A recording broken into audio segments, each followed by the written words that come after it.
It's back again, the refrain. American lullaby of denial. The people were duped. We hear it every night on the news now, like a mantra to soothe the dreamers. The people didn't mean it. They say they didn't mean to do it again. Were tricked again. Manipulated again. Seduced by misinformation again. As if the United States were a sweet but simple cousin who keeps falling for the same Nigerian prince. But after 8 years, after the indictments, the insurrections, the blood, the boasting, the unbroken spectacle of indecency, one begins to wonder who's really being duped, them or us. The liberal media, that great secular priesthood, still clings to the catechism of innocence. The people, it insists, are essentially good but misinformed. They don't really want the chaos, the cruelty, the creeping authoritarianism. They want jobs, stability, respect. If only they had the facts. If only they read The Atlantic. This is, of course, rot. It's not just wrong, it's cowardly. Because what if the people did know? What if they liked it? What if they looked at Trump, the corruption, the vulgarity, the racism so unembarrassed, it gleamed and said, "That's our man"? What if they saw the storm coming and cheered? The liberal mind can't process that. It's not equipped, it's theology, and it is theology won't permit evil as an object of desire. Evil in the liberal faith is always an error, a misunderstanding, a glitch in the moral software. The sinner can be saved, the voter can be re-educated, but what if the voter doesn't want to be saved? What if he or she wants to burn? The first Trump term could be explained away as an accident, a convulsion of frustration. The second, this one, is a declaration. It's the people saying, yes, this, more of this. After years of watching the tantrum, they have chosen to parent the tantrum. But this kind of willful blindness, this refusal to believe people mean what they say, is not new. It comes from deep in the empire DNA. The British missionary once said of the colonized, they worship idols, but they don't know it.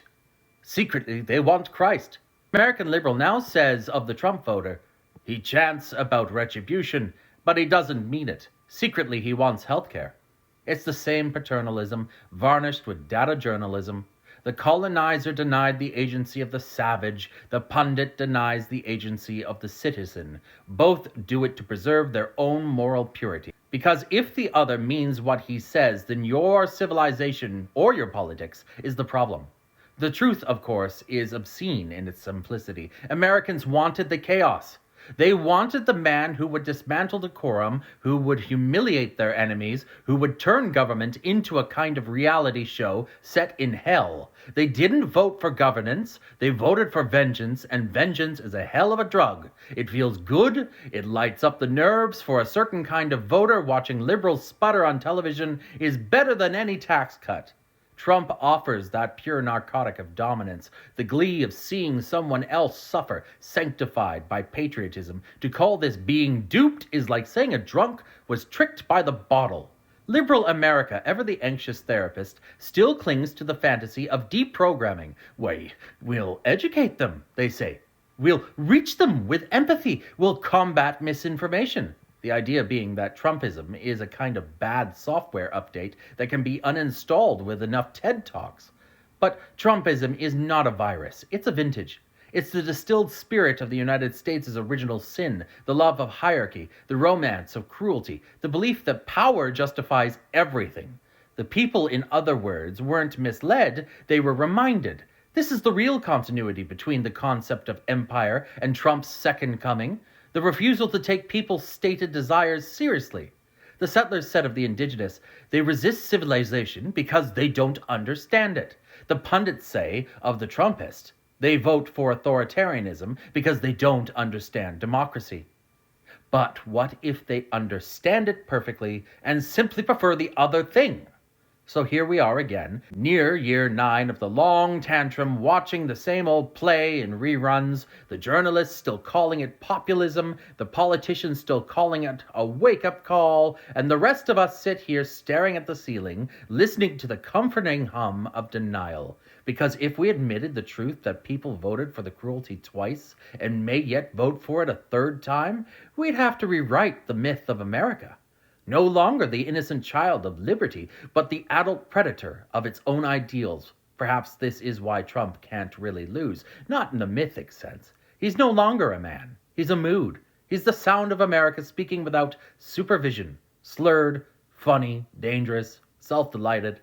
The first time was an experiment. The second is the experiment's result. So when they say the people were duped, we should ask, by whom? Not by Trump. By themselves and by the myth of their own innocence. The news anchor, the columnist, the ex-president who still believes in the essential decency of the electorate, they are all missionaries now, still preaching salvation to a congregation that came to the church for blood, not for hymns. The people meant it. They meant it the first time, and they mean it more now. And the rest of us, those who still believe that reason, empathy, or fact might break the spell, we are the ones being duped. But here's one small mercy in all of this. Once you stop pretending the people were duped, you can stop trying to save them and start trying to move them. The left's task isn't to correct the masses, but to enchant them, to offer a myth more luminous than the one they're living in. Cruelty can be seductive, yes, but so can justice. When it's dramatized with the same conviction, the moral of Trump's return isn't despair, it's dramaturgy. The left must learn the art of emotional politics, not sermons, but stories that make decency feel dangerous again.